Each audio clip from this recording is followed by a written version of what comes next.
All right, welcome back. Welcome back. Let's talk about Minneapolis, the shootings. Trump versus Walz explodes.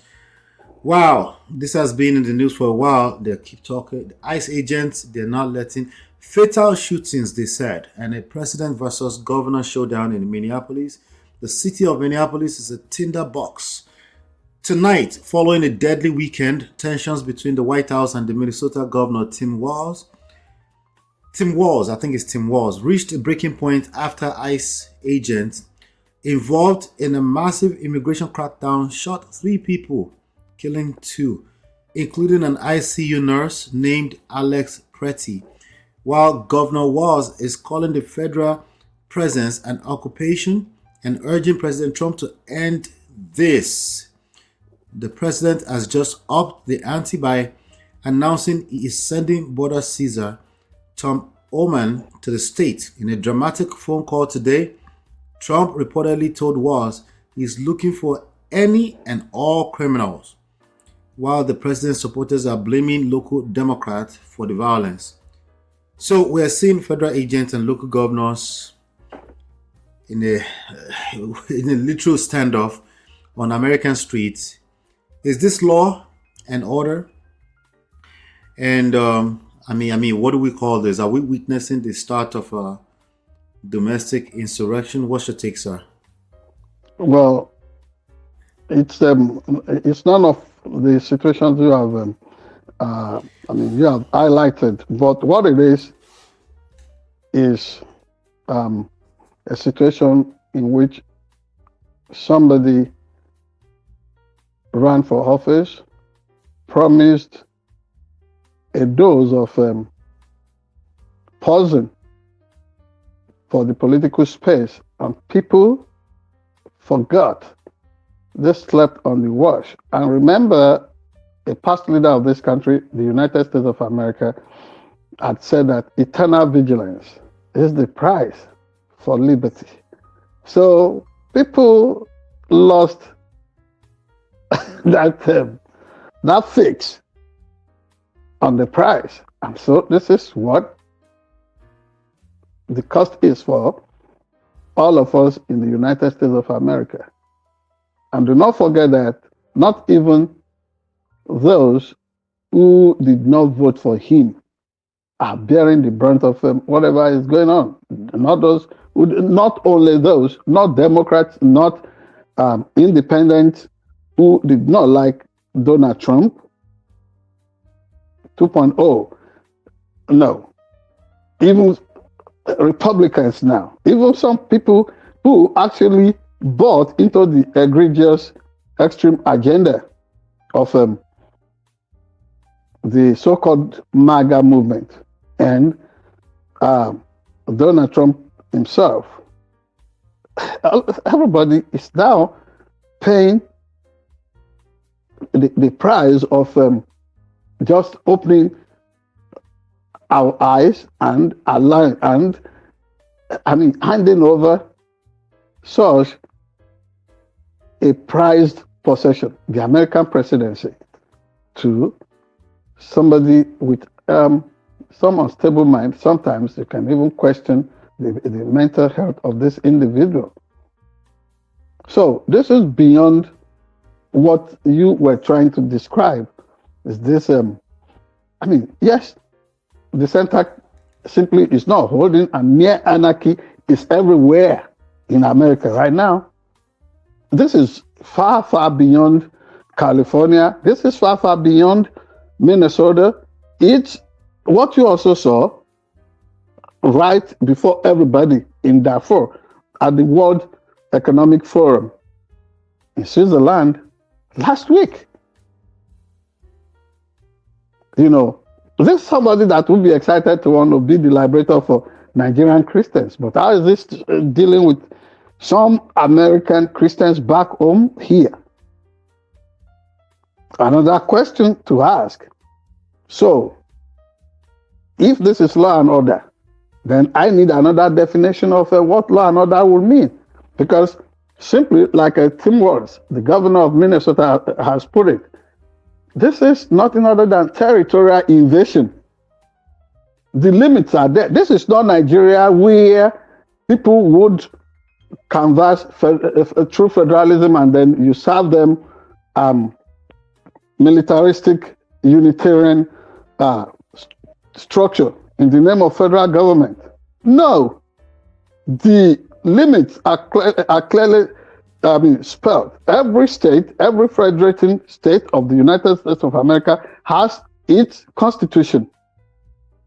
And the constitution is the building DNA of every government, whether it's city government, whether it is a state government, whether it is municipal or counties in the United States. The limits are clearly set, and it's clear to everybody, but somebody who said he will want to be a dictator just for one day. You see what he's been doing. So this is what it is. This is what this is about. For example, why racially profile Somalians who live in the state of Minnesota as if once you see a black man's face, that is the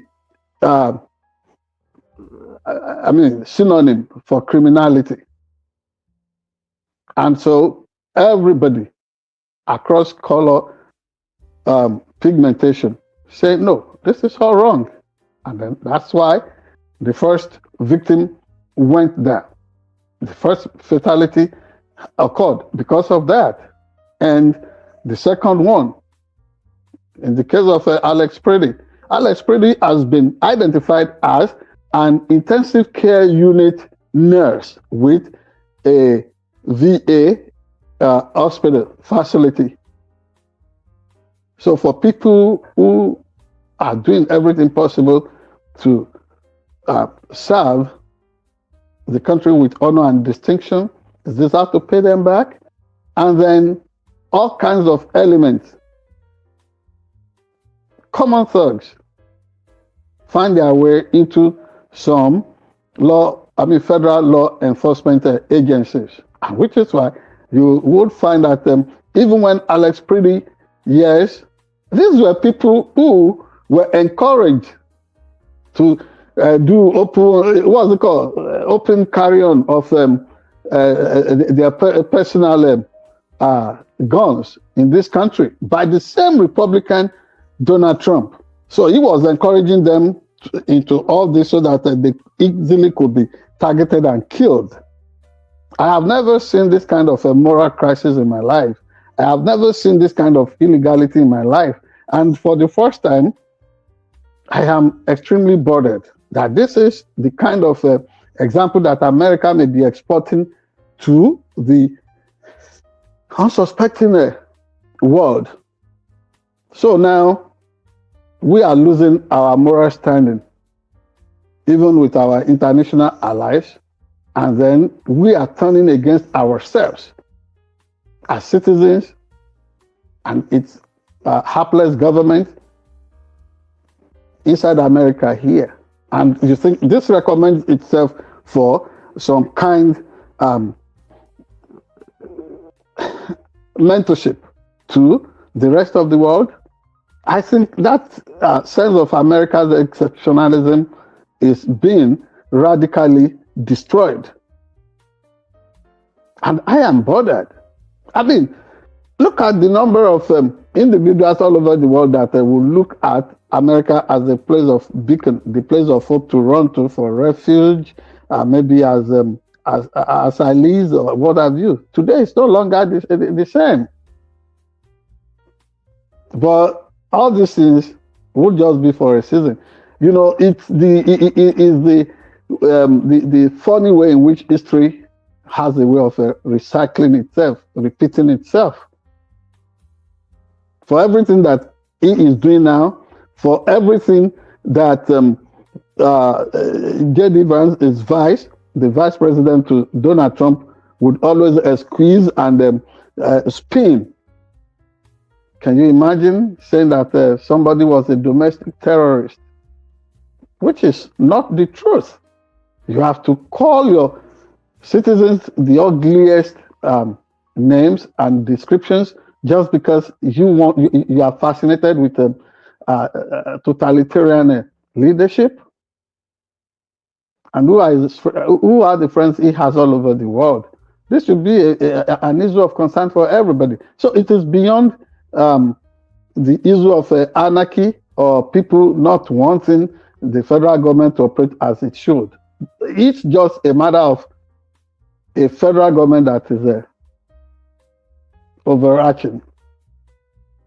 And everything is now being activated, including the citizens turning out in their numbers, protesting that no, this is just out of place. You find artists, you find journalists, you find, I mean, look at the attempt to even to savage Don Lemon, a journalist, for doing his work within a church premise. Now, it's no longer about the crisis out there and the man who really stoked the entire trouble. The emphasis is now to look for some journalists to scapegoat. And this is closing in. This is closing in on virtually everybody in America today. America is losing its peace just because an individual is fascinated about totalitarian power. And dictatorship anywhere never ends well. It never ends well. Whether you lived under Abacha in Nigeria, or you have lived in Soviet Union, now defunct, with its successor, Russia, and elsewhere. Dictators are always losers. They are always losers. And I'm happy that this system, American system, is activating its self-cleansing mechanism. At the end of the day, American people will win. American people will triumph. This is what this is. I mean, this is what this moment is about, Ola. Hello, Ola. Yeah, can you hear me, sir? You can hear me now, right? Yes, I can hear you. I don't know. That's happening right under our nose, right there. It can happen in anywhere, obviously. And like you said, it's happening. There's a lot of these atrocities happening around the nation. But I'm looking at here, they're saying that a federal agent actually blocked the Minnesota Bureau of Criminal Apprehension, that's the state police, from the crime scene. Yes. So what does that tell us? I mean, we have one arm of the law blocking the other from investigating. Not one arm of the law. You would say an overarching federal agency preventing local investigative body from performing its legitimate and lawful duty. So ultimately, since it's obvious, it's clear to everybody that the federal government is always spinning this, including what's been proven to all of us by block by block video evidence, real-time evidence showing that the individual who was unalived may not have been at fault, and that this may be the work of some uniformed federal agents who are trigger happy and may be acting out their mental health status in real time. So ultimately, the state apparatus is going to even have its day. It may look so dramatic and theatrical for the moment. It's never going to be for too long. And do not forget that every opinion poll now is showing that more than 67% of Americans do not approve of whatever is being done against American citizens everywhere in the name of immigration law enforcement.